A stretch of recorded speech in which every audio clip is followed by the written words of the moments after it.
What's good, YouTube? It's your boy K-Flex, and I'm back here with yet another video. I moved my mic a little closer. Hopefully the audio is a little better in this video. But we're going to talk about our last two picks for the Miami Dolphins in the 7th round. And I don't really spend too much time talking about these picks for the simple fact of they're probably going to be practice squad. But at this point, bro, at 7th round picks, I'm just tired of talking about them because half the time they never make any kind of meaningful contribution to the team. But however, you never know, they might. So we're going to get into these two people.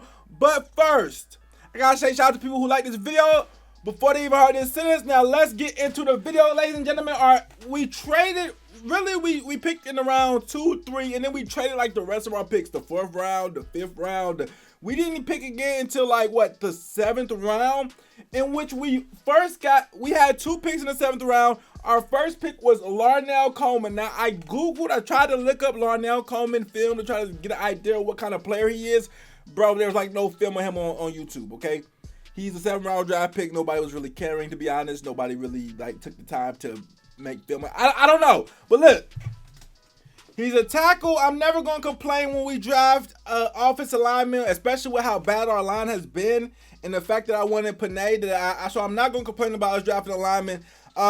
He was a 3-year starter, which is a good sign. He has a lot of experience already, and he has long arms, which obviously you can't buy, which long arms seem to be like the thing with offensive linemen. You want your offensive lineman to have long arms. So he has long arms, which is also a good sign. But that's really all I can say about him. I didn't get to see a lot of him play, honestly. Let me know in the comments what you guys think about him. But the way I look at it, guys, is he was a 7th round draft pick for a reason. He obviously can't be the greatest offensive lineman in the world, right? These people get drafted this way for a reason. And to be honest with you guys, if you haven't been able to tell already, I can openly admit that I'm a terrible talent evaluator. Okay? And to be honest, I don't even try to evaluate talent because at this point, you never really know who's going to translate well. But we're talking about the top 2% of athletes in their respective sports when we're talking about collegiate to pros. Okay? So basically what I'm saying is at the collegiate level, I Googled this. How many of them actually make it pro? It's 2% of players that play in college make it pro, according to Google, okay? And when you think about that, every single player that gets drafted is in the top 2%. The fact that they got drafted, they're in the top 2% of their particular classes. That's why it's so hard for me to really differentiate talent. And this is also why just to expand on this a little bit, because I didn't say it in the video, but in post-production, I want to expand on this. This is also why every pick in the NFL draft, and I mean every single pick, sorry for cussing, can be justified. Because every single player, and it might seem like common sense, but a lot of people just let it go by their head. Every single player is good. Every in the 6th round, there's never a player that looks bad. They wouldn't get drafted. So that's why when people sit up here and act like they love every pick because, oh, this player has good film, you must not have watched his film. Bro, everybody has good film. It's just a fact of who do you want and who do you not want.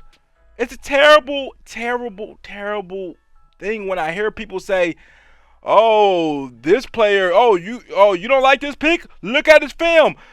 Everybody has good. That's just okay. Anyways, back to the video. Because I'm going to talk about our running back in a second that we just drafted. In college, the guy looks like the guy looks like the best Adrian Peterson in college. But it's just when they get to the pros, obviously it doesn't always translate. That's just the reality. But yeah, so we did get Larnel Coleman. Who knows? He could be anything from a future starter to a guy that just sits on the practice squad for the entirety of his career. Like, you just never really know with the 7th rounders, okay? I'm not the type to really hype 7th rounders. I mean, Kalen Ballage was a really late pick. Or was he like a 4th or 5th rounder? And that was like the only late pick that I really hyped up, and he ended up being trash. So it kind of made me think like people get picked in the 7th round for a reason, okay? That most of the time they're just not really that amazing, okay? Most of the time. Then we get into the other pick in the 7th round. We finally got a running back. And like I said, I was watching some film on this running back. He looked like Adrian Peterson in college. But again, you just like when people go, it just never really translates. And with the Kalen Ballage situation, where Kalen Ballage looked like the best running back ever when he was in college. You turn around, you flip it, you go to the NFL, and Kalen Ballage could not get a yard with us. A yard, not a touchdown, a yard, to the point we had to get rid of him, okay? And now he's really like hanging on to an NFL career. So it just makes me think like, you know, when people get drafted in the 7th round, bro, I really can't buy too much into them, because how many 7th round picks actually go to be quality players? Okay. Maybe some, you can name them outliers. You can say, oh, Tom Brady was the 199th pick, or whatever the case may be, or this guy, or Antonio Brown, but 9 times out of 10, actually more than 9 times out of 10, 99 times out of 100, 999 times out of 1,000, these 7th rounders don't ever end up being impact players. Okay. But we'll see. Again, I like the fact that we drafted a running back here.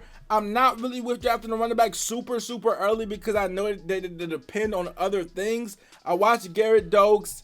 He looks pretty big. He runs. He's pretty big. He's physical. He can catch out the backfield.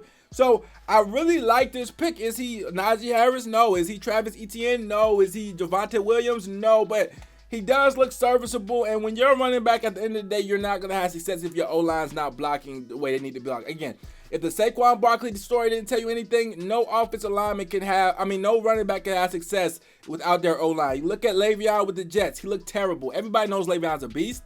It's just, running backs depend on so much other stuff. So I'm not even mad that we didn't get a running back into the 7th round. I'm not mad that we got a running back that may not ever play, like he might be, like not ever play for us, whatever.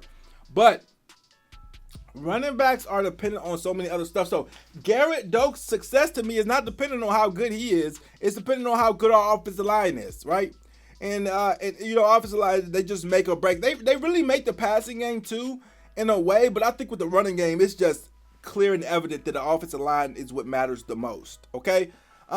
But that's going to wrap up our draft. Overall, I would say our draft was pretty good. You know, we did end up getting an offensive lineman, which I'm happy about. We ended up getting a receiver. We kind of did what I wanted us to do, but we just did it in a different order than I wanted us to do it in. I wanted to get Panay first and then go get some receivers in the 2nd or 3rd round. Instead, we chose to go receiver first and get some offensive linemen in the later rounds, right? 2nd and 3rd. So we did the same thing I wanted to do, but we just did it the opposite way. But we did address those key positions that we needed. So I'm not angry about it. And we even got an edge rusher, you know what I'm saying? Which I wasn't even expecting us to get in this draft. I wasn't expecting us to get the best edge rusher in the entire draft. So overall, if you're asking me what I rate this draft very, very good. You know what I'm saying? Did we get everybody we wanted? The Najee Harrises of the world that a lot of the fans wanted, the Kyle Pitts of the world. No, we didn't get them. But overall, I rate this draft really, really good. I'm very excited to see these players play.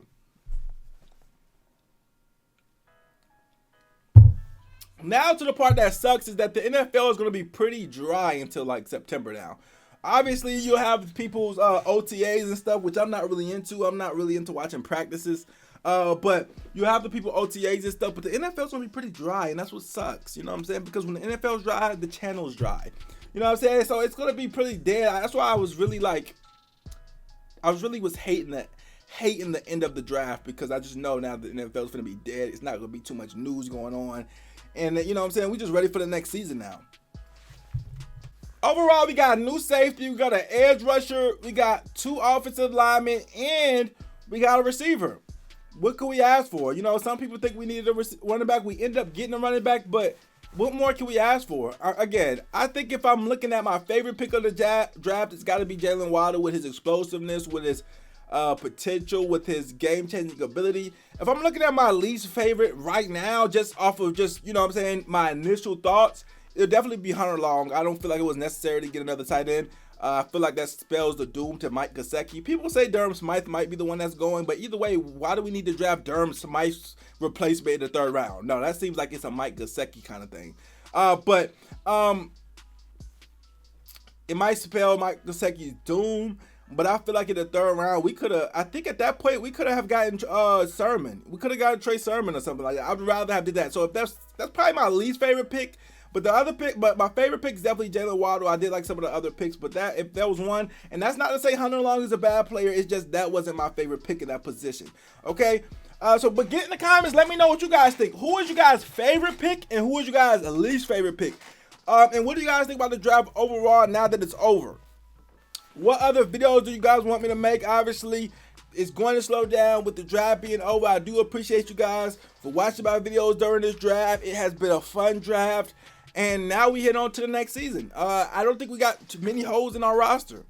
To be honest, I don't think we have many holes. I think the Miami Dolphins should be good this upcoming year. You know what I'm saying? And I say that every year, but this year I actually mean it. We don't really have that many, like, what's our weaknesses, okay? Unless our offensive line is not blocking, I don't see a lot of weaknesses on this team. It's still relatively young, but there's not a whole bunch of, like, things that we really, really, really need, besides, like, a running back, which is, you know, barely important. But next year we'll probably get a running back. And the good news about, you know, waiting to get a running back is that running backs, like the best running back in the whole draft, most of the time is going to get drafted at the later end of the first round. If we're the team that I think we're going to be next year, we're going to have a draft pick at the later end of the first round. So we can definitely get a running back next year. But anyways, get in the comment section. Let me know what you guys think. Like, comment, subscribe. Road to 11K. Your boy Flexing. I'm out.